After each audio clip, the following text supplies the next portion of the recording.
chemistry, sacred geometry to a lot of people, to physics, to terrestrial connections to ancient Egypt. And as part of that unraveling of those patterns, we have discovered the most astonishing connection to the city of Phoenix. And a connection which appears to be about to play out in the near-term future. That is, sometime between July 20th and July 26th of 1997, a few days from now.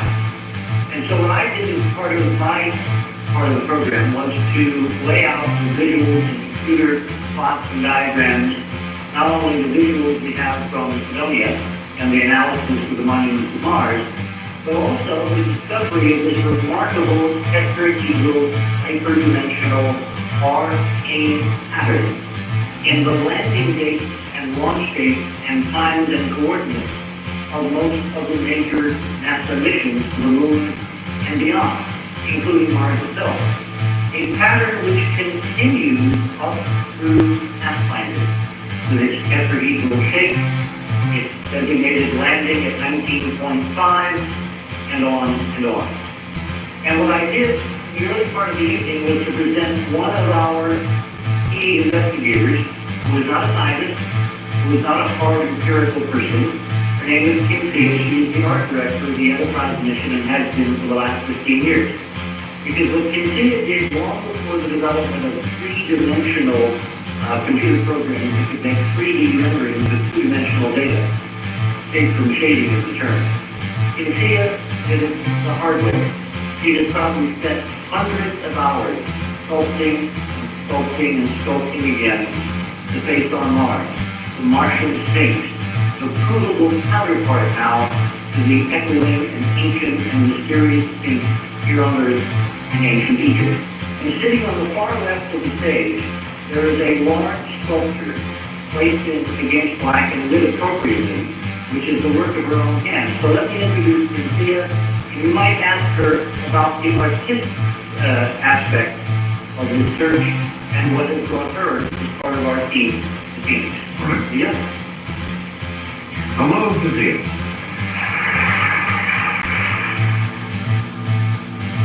Cynthia, your voice for some reason is not coming through as Richard's was.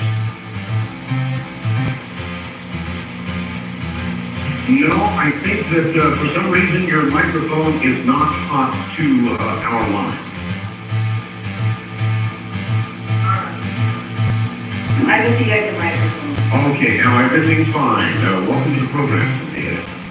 Well, hello, Art. Hello, everyone out there.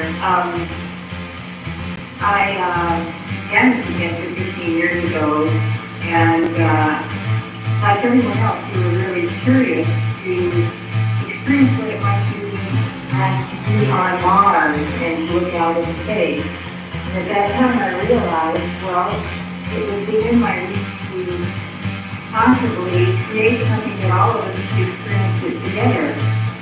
And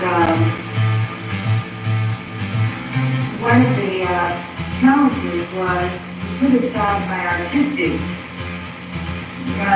freedom and to focus on the data. And so at that time, I set up three independent light sources, simulating two sun angles. And I sculpted this space in the past 14 years, 3 different times, each time literally recreating it over and over again, because when I would complete it with the low sun angle and then I would move the sun up to the light the high sun angle, it would be correct, but I'd have to resculpt it again, and then I'd move it back to the low sun angle, and again that would be the same problem.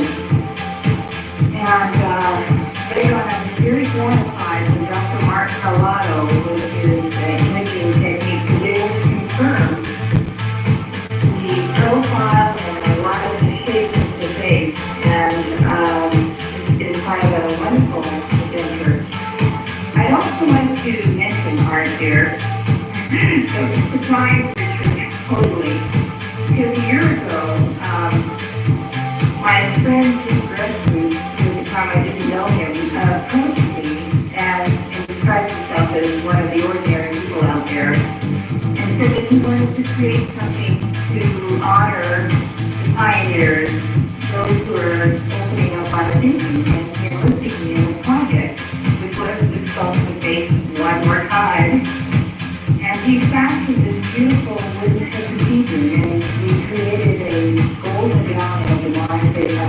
And tonight, we presented this to Richard to commemorate the landing of Pathfinder, but also to honor Richard and the other researchers who are contributing to opening our vision and our future and our lives.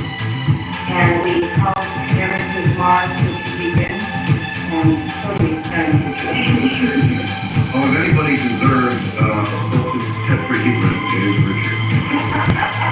I would like to add that so far, with regard to this amazing... Hey, Lana, how you doing? Which might be reported on. What we have found at the 19.5 rock landing spot are red rocks, similar to those on Earth. And I wonder how the audience there feels about the apparent spot they have landed versus the most interesting spot on Mars, which obviously is Cydonia.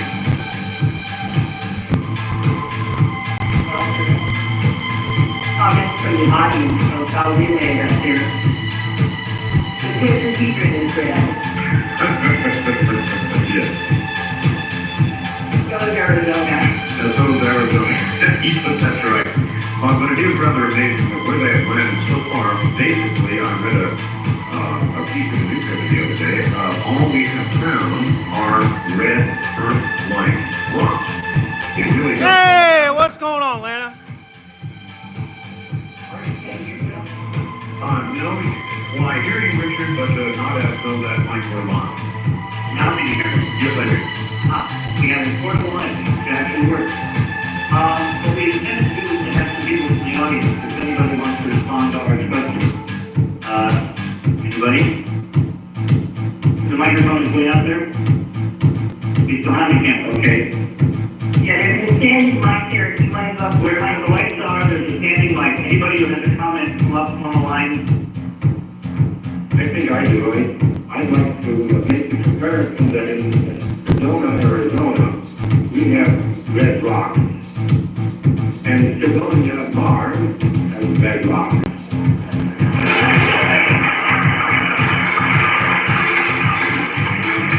Very well said. The point that I was trying to make is that since we currently have landed where we have landed, we've found a lot of rocks given the very cute names, but I have yet to see any sort of revelation that might rival that which we would find if we went to Cydonia. Bye, Lana.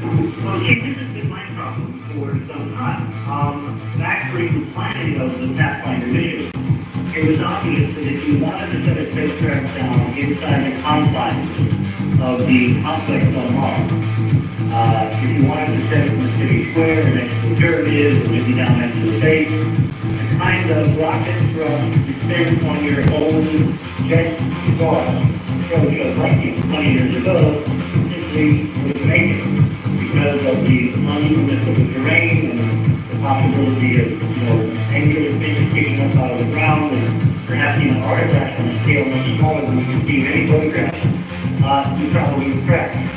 So the airbag technology is incredibly interesting and highly suspect centrifugal airbag technology seems perfect for setting a spacecraft down at Cydonia if one so desires. Now, of course, only rests the political will. Well, what I find remarkable, Art, is that again and again during this mission, I cannot count how many times the various team members, flight controllers, members of the general public, friends of mine like John Holland and CNN have all discussed the aspect of finding life on Mars. We're going to find life on Mars someday. We're going to find evidence of oil. We're going to find evidence of fossils. We're going to find the chemistry in the soil or in the rocks at this Pathfinder landing site. Life on Mars. We must find life on Mars. While over the hill, a few miles away, reachable by this spacecraft if someone had so deigned to aim for there, this spacecraft could have given us definitive information if there ever had been life on Mars, and we ruined it. All right, Richard, my question to you and any of the people, the experts you may have there, is since we apparently have landed where we have, my question is simply why?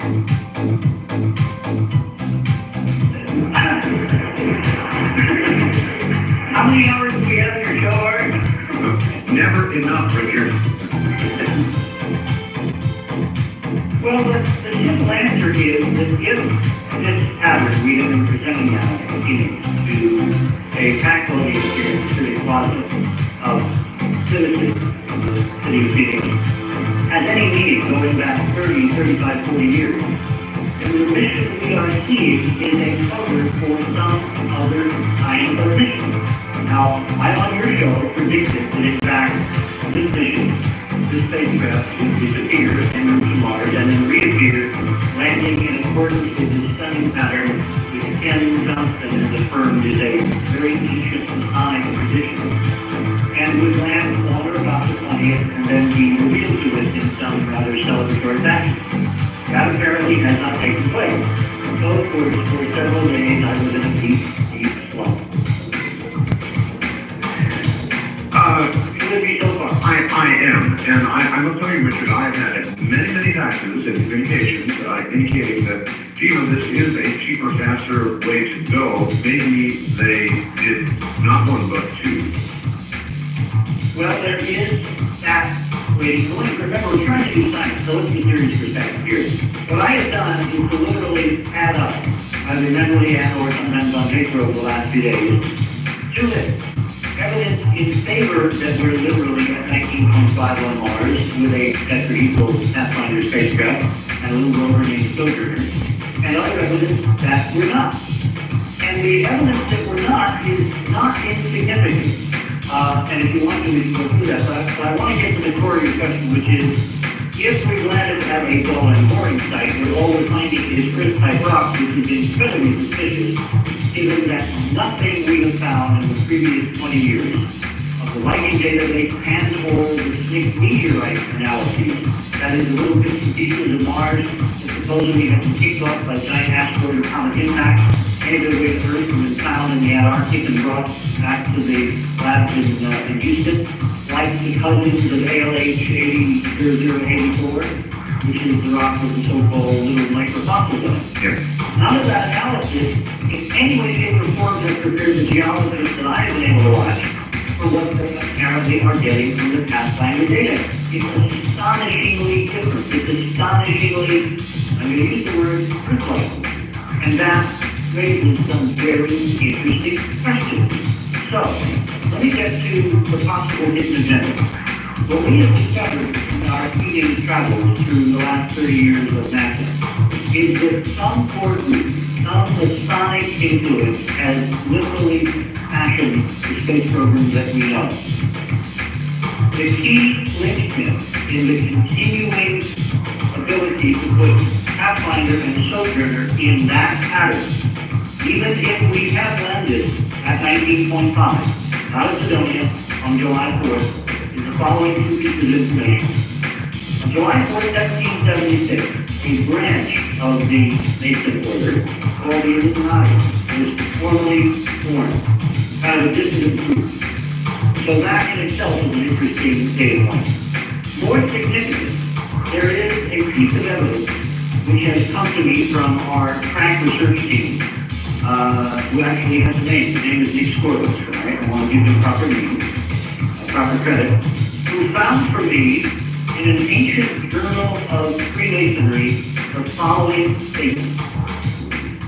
The Hebrew word ger, which we translate as a sojourner, signifies the man living out of his own country and is used in the sense throughout the Old Testament. The children of Israel were therefore during the captivity sojourners in Babylon, and the person who was represented by this officer performed at the incident of the degree lake an important part in the restoration of the Israelites in Jerusalem. He was the spokesman and leader of a party of free sojourners and is therefore emphatically called the chief or principal sojourner. In the English royal art system of Masonry, there are three officers called sojourners.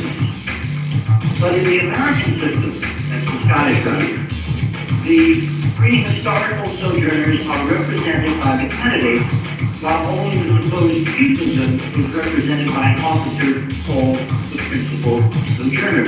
All right, Richard, I must interrupt you because we're at the bottom of the hour right now. And I think that I get the idea. And we will be sojourning back to you in a few moments. All right, I think we've reconnected. connected. Richard, we're back on the air. Okay. What I'd like to do is, we have two presenters who have some interesting news on bunch of news covered on your show previously. All right. Francis Barlow is here, and has a very strong following here in Phoenix. And what I'd like her to do is give a summation of, we had Bill Nelson present an analysis of the Phoenix Life with Bill Hamilton. And one of the things that came out of the analysis is not only did the lights appear over Phoenix when Mars was at 19.5 degrees, but when Bill Hamilton said the analysis of the track of the trajectory from the northwestern part of the state down across Phoenix, Yes. the angle of flight to the meridian, the north-south line, was, according to Bill, also 19.5 degrees.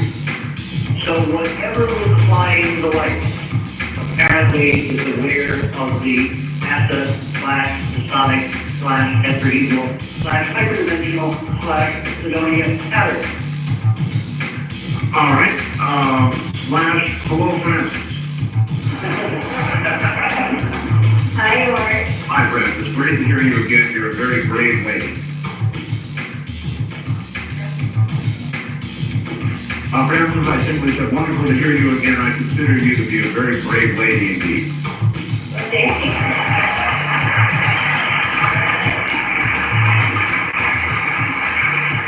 Thank you. It's really good to talk to you again. I was going to run through kind of the synopsis of the things that happened because of some people in the audience don't know exactly, or we're trying to keep you pretty much up to date with that and evening. But if you don't mind, I'll try going over it. Go right ahead. Okay, started March 13th, which is when everybody with me apparently saw these lights over Phoenix.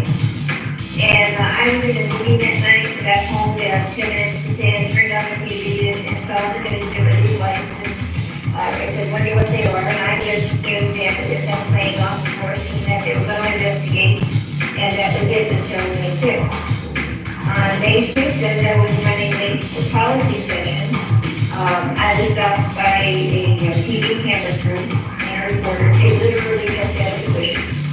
And shoved a microphone in my face and said, nobody will talk to us, will you? And I said, okay, that's fine. And what's the problem? They said, these lights that were over Phoenix, nobody wants to investigate it. So I'm thinking, I thought they were Phoenix.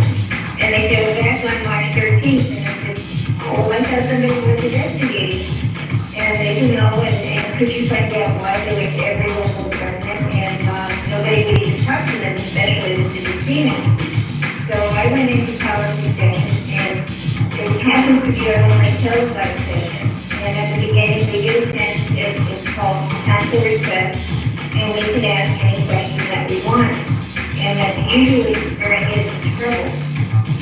I've been on the council for 5.5 years, and I've asked some questions that are pretty uncomfortable for the city to answer. And this was not one of the tough ones. And I think we have the soundtrack from that thing. You want to play that? I'm going to this because one of the stories I was stopped outside by probably who was asking about the lights that were over. And apparently, nobody was doing an investigation on it.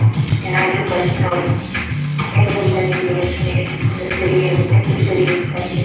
Apparently, when I talked to somebody, it was about the fact that we took off the news and it was 7 lights and they all moved together like they were attached. So we don't know if it was a prank or something actually moved out there. I'm curious, especially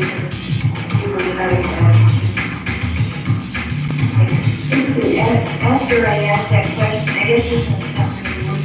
Okay, after I asked that question, there was silence, and I was told after the meeting that I shouldn't have asked the question, that I was opening Pandora's box, and that the city really didn't want to deal with it. I had asked a man that he was staff member of the city manager, and I asked him, why? That's a great asset. And he said,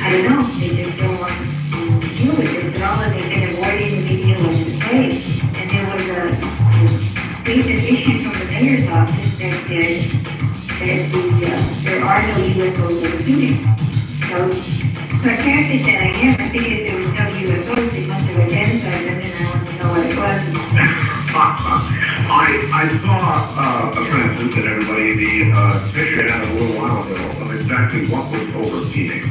And I would suggest to the audience everywhere in America that anybody who would not want the answer to what was that is not the proper leader for their community.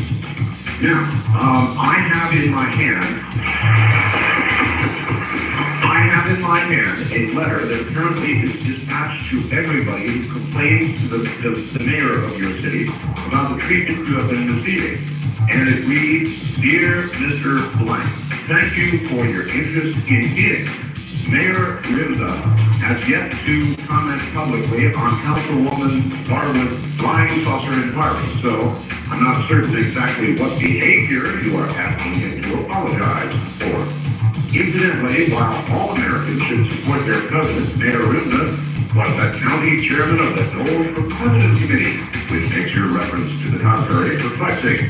I don't know if there are flying saucers out there or not, but clearly there is a great deal of misinformation for no good reason regarding the mayor. Perhaps we should pay a little more attention to planet Earth." Signed, Scott Phelps, assistant to the mayor, and I wonder if that advice also goes from the assistant to the mayor to the governor, who had quite a good time with all the things. So, that's the type of sarcasm that's been coming out of the mayor's office. And I'll tell you, one of my staff members had written a letter to my dad, to anyone of my constituents, that, or any citizen of the United States, it wouldn't be my staff member anymore. So it's that type of sarcasm and reason that has permeated this entire thing. As you know, I'm under recall. Again, it's on again. And on and off. They're actually challenging it again, but on May 10th, I asked a question on May 6th, and then on May 10th was when the article appeared in the paper, and I started getting phone calls at 7:30 that morning. I hadn't even seen the paper, and it was real interesting. It seems people called me from all over the state and had seen something, and they really wanted to know what it is, and especially from Phoenix. On the 12th, the recall was activated again because I guess they felt that was a good way to let me know. On the 16th, the city gave their response, and that's the overhead. Okay, do the overhead. The city gave their response, and one of the things that they said was the city of Phoenix does not have an airport. I kind of knew that. They also said that the police department received less than 5 phone calls, and so that it was not significant. Well, the news that night on March 13th had interviewed the spokesperson for the police department, that is Sergeant Mike Torres, and at the main police station, and they said they were being overwhelmed with phone calls. I wonder, Francis, if those 5 people are in the audience tonight. I think probably times 100. And the next thing that happened on the overhead, it was a sign on a picture in the my picture in the lobby that said that I was from the planet Xenon. And then on May 22nd is my letter to Senator McCain, which I requested that he investigate the life of Phoenix.